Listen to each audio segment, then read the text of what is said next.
this way. The two pieces of it are shooting off. There is no doubt about it. This is weird.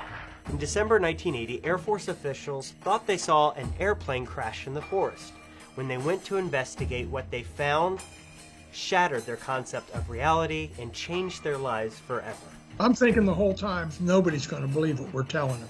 The Rendlesham Forest incident is one of the best documented UFO events in the world, and the evidence collected is absolutely frightening. Are we alone, Colonel? They're definitely not. Welcome to the basement office.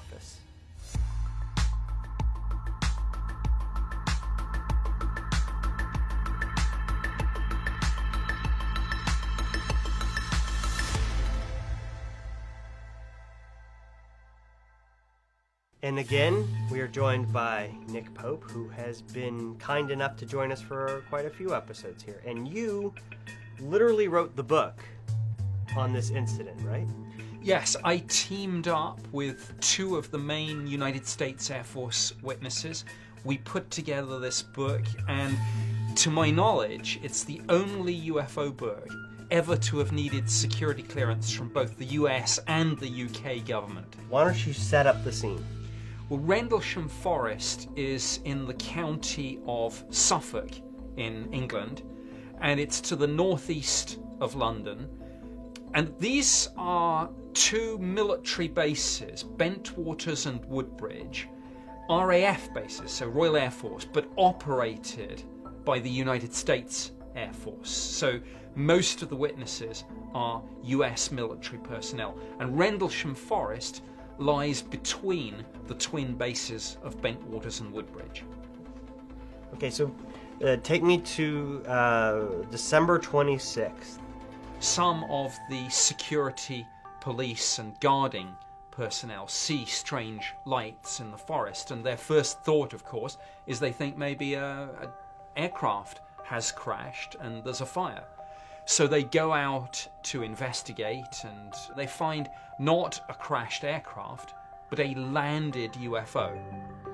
A relatively small, triangular-shaped craft, and it's come down in this small clearing in Rendlesham Forest, and it's actually smashed off some of the branches as it came down. John Burroughs and Jim Penniston, who were the two who actually then went forward to approach the craft, they walked up to this thing, and then suddenly it slowly took off vertically, maneuvered its way past the treetops, and once it had cleared the treetops, it accelerated away at incredible speed. And Jim was an experienced non-commissioned officer who had deep specialism in aircraft recognition, and he said this is no aircraft. This thing was so beyond his frame of reference, he just didn't know what else to think or say. And I actually spoke with Jim Penniston, and his story is its own episode altogether. In fact, the next episode is completely dedicated to Jim Penniston's story. But for now, this is not the end of the Rendlesham Forest incident. There's a Christmas party 2 nights later. What happens then? The doors burst open.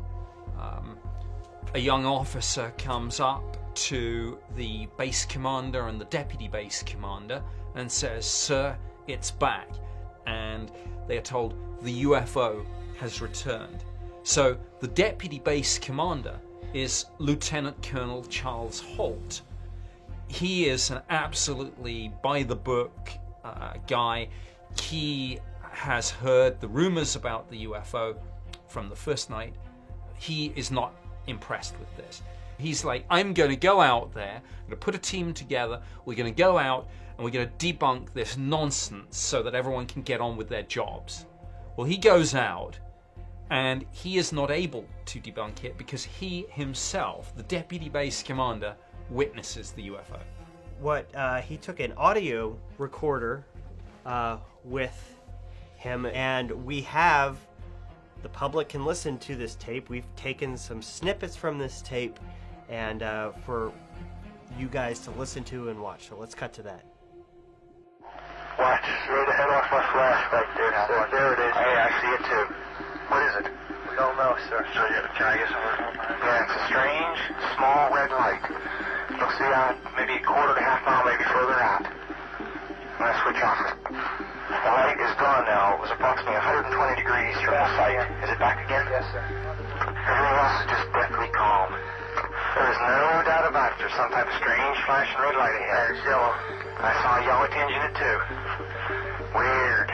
It appears to be maybe moving a little bit this way. It's brighter than it has been. Yellow. It's coming this way. It is definitely coming this way. Pieces of it are shooting off. There is no doubt about it. This is weird.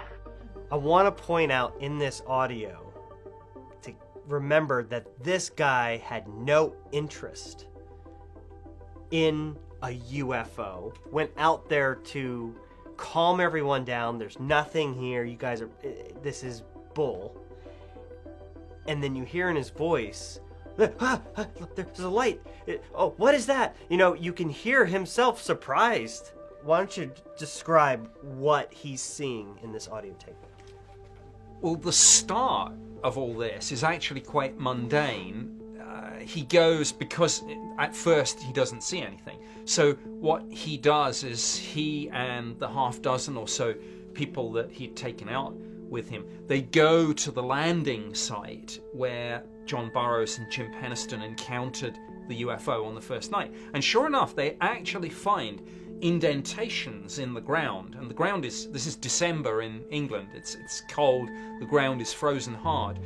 There are indentations that show that indeed an object weighing several tons did land exactly where they said it landed. So they start off there, and at the beginning of the tape they are going around and, for example, they're taking samples, soil samples, scrapings from the trees. They run the Geiger counter around and they get peak readings. Radiation readings. And actually the declassified Ministry of Defense file on this says that subsequently the Defense Intelligence staff assessed those radioactivity levels as being significantly higher than the average background. So that's where they start off. But then, yes, suddenly that work is interrupted because they see the UFO themselves. And you can absolutely hear the excitement, the tension, at some points probably a little bit of fear in their voices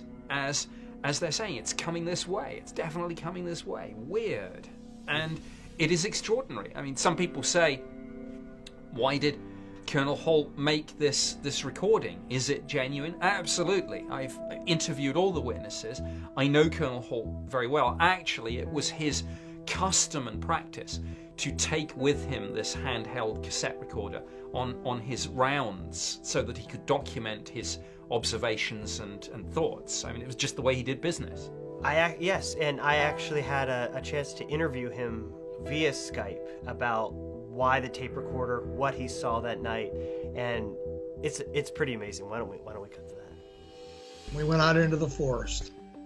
I carried a tape recorder almost everywhere I went, and we find these 3 indentations.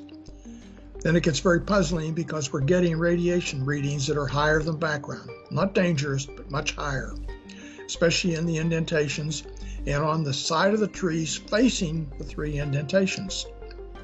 I'm very puzzled about this, but I thought, oh, there's got to be some kind of explanation for this. And while we're doing that, one of the party persons with me says, look over there.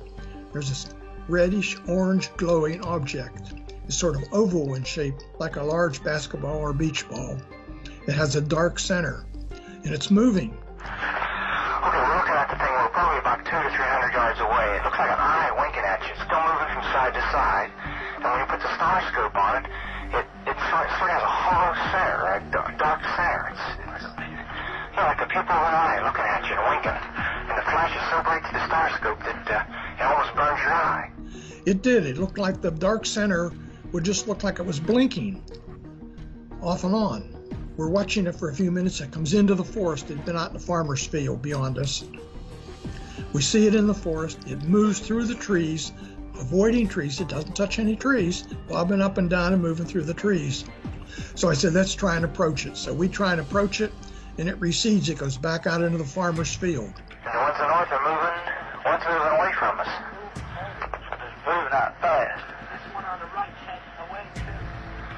Yeah, we're both heading north. Okay, here he comes from the south. He's coming toward us now. We stop at the edge of the forest and watch it, and I can see the glow from it on the farmer's house, which is on the far side of the field. All the windows reflected so brightly it looked like the house was on fire. Now we're observing what appears to be a beam coming down to the ground. This is unreal. The object's dripping or shedding some kind of material like molten metal or some kind of sparks or something. Then it silently explodes like fireworks into multiple white objects and they disappear. What are your emotions as you're seeing this thing? Oh, we were almost in shock. I'm thinking the whole time, I wish I hadn't got involved in this. Nobody's going to believe what we're telling them. I'm thinking ball lightning, all kinds of explanations, but nothing fits. He just comes across as so sincere. Yeah, he's the ultimate reluctant witness. This is the last person who wanted to see a UFO and get caught up with a story like this. Let's talk about the physical evidence that's observed and documented at this site. It's really extraordinary. There's quite a combination. You've got, broken branches, heat signatures on bark, burns, heat signatures on trees, essentially, from what I understand. Yes, the clear implication from the physical data is that the object or craft that landed in the clearing was a high heat source, both in terms of conventional physical heat, but it was also giving off radioactivity. And indeed, there are some of the witnesses who say that health issues that they have are maybe attributable to that. And I alerted some of these people to a line in a declassified British government intelligence assessment of the UFO phenomenon. And there was a line, and it said witnesses were probably exposed to what we call UAP radiation for longer than normal time periods. And on the basis of that, a witness has now been quietly given a settlement from the VA. Let me get this straight. You produce a classified? Well, originly classified, highly okay. classified, secret UK eyes only, but now in the public domain, That declassified. said, the UFO probably gave them radiation. Yes. And now, what I can't do... That's real? Yes, that's real. Senator McCain was involved in this. A number of senatorial and congressional aides were involved with this. We sent letters directly from Senator McCain to them stating that if they didn't start doing something and release the information and get you the care that you needed, that he personally was going to take this in his hands and address it.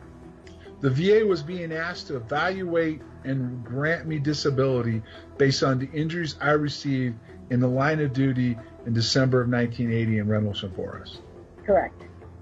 Okay, so the VA says this is real.